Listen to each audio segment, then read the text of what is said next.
मित्रांनो, जे सिनेमे अथवा कलाकृती समाज प्रबोधनासाठी अथवा थोर संत महात्म्यांच्या जीवनाविषयी माहिती देणारे असतात, अशा सिनेमांना व्यावसायिक चौकटीतून बघणं खरं तर साफ चूक.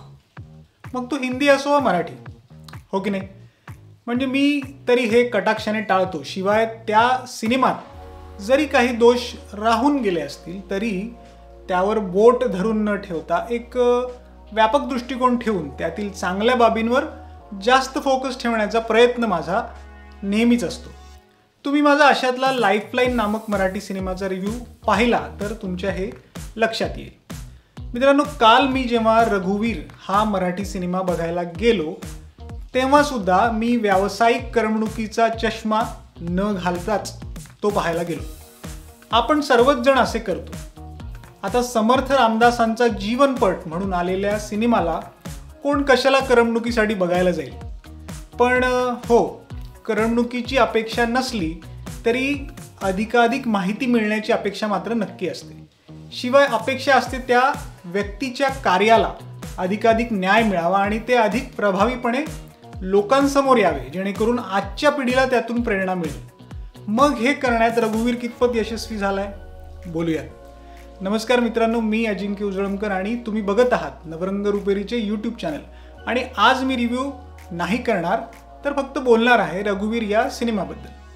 मित्रांनो, समर्थ रामदासांचे कार्य हे जणू एका सागरासारखे अथांग आहे. नव्हे तर समर्थ रामदास स्वामी हे स्वतःच प्रभू श्रीरामाने पाठवलेले असे दास होते जे एका अवतार कार्याकरता जन्मले होते.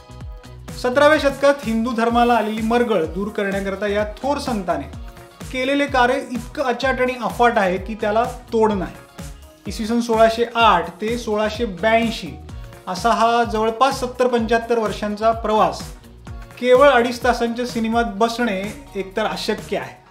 बरं, त्यातूनही निवडक किंवा महत्त्वाचे प्रसंग जरी दाखवायचे झाल्यास त्याला नुसताच समर्थांचा अभ्यास असून उपयोग नाही, तर सोबत सिनेमा माध्यमाचा दांडगा अनुभव सुद्धा तितकाच हवा. बरोबर ना? समर्थांची जीवनगाथा आहे, त्यामुळे कथेबद्दल विस्ताराने सांगितल्यास हा नेहमीचाच रिव्ह्यू होईल. मित्रांनो, मी जसं अजिबात म्हणणार नाही की कथा, पटकथा आणि संवादकार अभिराम भडकमकर आणि सिनेमाचे दिग्दर्शक निलेश कुंजीर यांनी समर्थांच्या जीवनाचा अभ्यास नाही केलेला. निश्चितच तो केलेलाच असणार, पण या अफाट सागरामधून नेमके कोणते मोती निवडायचे, ते प्रेक्षकांना दाखवायचे, यावर निर्णय घेताना मात्र रघुवीरची गाडी जरा रुळावून घसरली आहे असं मला वाटलं. शिवाय जे प्रसंग पटकथेत घेतले आहेत ते सिनेमा या माध्यमात अधिक प्रभावी होण्यासाठी मी जसं आधी म्हटलो की या माध्यमाचा दांडगा अनुभव सुद्धा हवा, तो इथे थोडा कमी पडला आहे हे सुद्धा मला वाटलं. आणि हे मला अत्यंत खेदाने असं नमूद करावं लागतंय मित्रांनो. हो, अत्यंत खेदाने.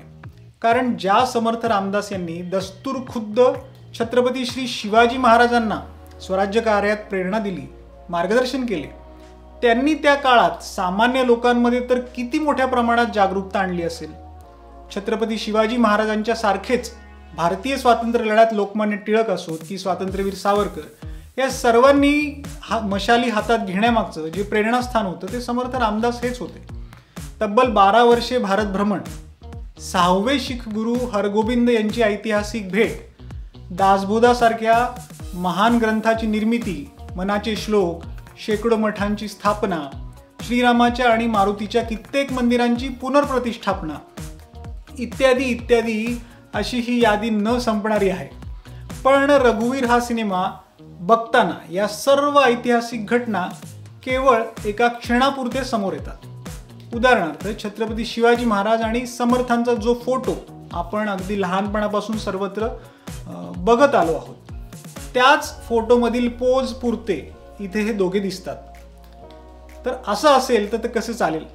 शिवरायांच्या आणि समर्थांच्या भेट झालेल्या सीनमध्ये काही फारसे संवादही नाही ना. हे दाखवले की शिवराय कसे समर्थांच्या प्रेरणेने राज्य करायचे. दासबोध आणि मनाचे श्लोक यांच्या निर्मितीमागची सुद्धा काही एक कहाणी न दाखवता त्यांना केवळ एका दृश्यापुरतं मर्यादित ठेवून कसं काय चालेल? मग तुम्ही म्हणाल पटकथेत आहे तरी काय? मित्रांनो, पटकथाकारांनी इथे समर्थांचे जे अनुयायी होते म्हणजे कल्याण स्वामी आहेत, उद्धव स्वामी आहेत, वेणाबाई आहेत, मधुकर आहेत इत्यादींना रामदासांनी कशी प्रेरणा दिली त्या संदर्भातील दृश्य आहेत. तसेच समर्थांचे नाव घेऊन भोंदुगिरी करणारा जो सावजी असतो तो कसा लोकांना लुबाडत होता, अशा सगळ्या दृश्यांमध्ये नाहक आणि नको इतका वेळ खर्चिलाय. पटकथेची गती अतिशय मंद आहे आणि बहुतांश प्रसंगात चित्रपट कंटाळवाणा होतो. संकलनात सुद्धा आणखी कात्री वापरण्याची आवश्यकता होती. अजित परब यांच्या संगीताच्या बाबतीत सुद्धा उत्साहवर्धक असं काहीही नाही. शिवाय संवाद, डायलॉग्स, सिनेमॅटोग्राफी, बॅकग्राऊंड म्युझिक इत्यादी बाबतीत सुद्धा चित्रपट थोडासा निराशच करतो. रामदासांच्या मध्यवर्ती भूमिकेत विक्रम गायकवाड यांचं काम ठीक झाले आहे एवढंच मी म्हणेन. सशक्त पटकथा आणि दमदार आणि अनुभवी दिग्दर्शन नसल्याने विक्रम गायकवाड यांच्या अभिनयाचा प्रभाव जरा कमी पडतो, हेही तितकंच खरं.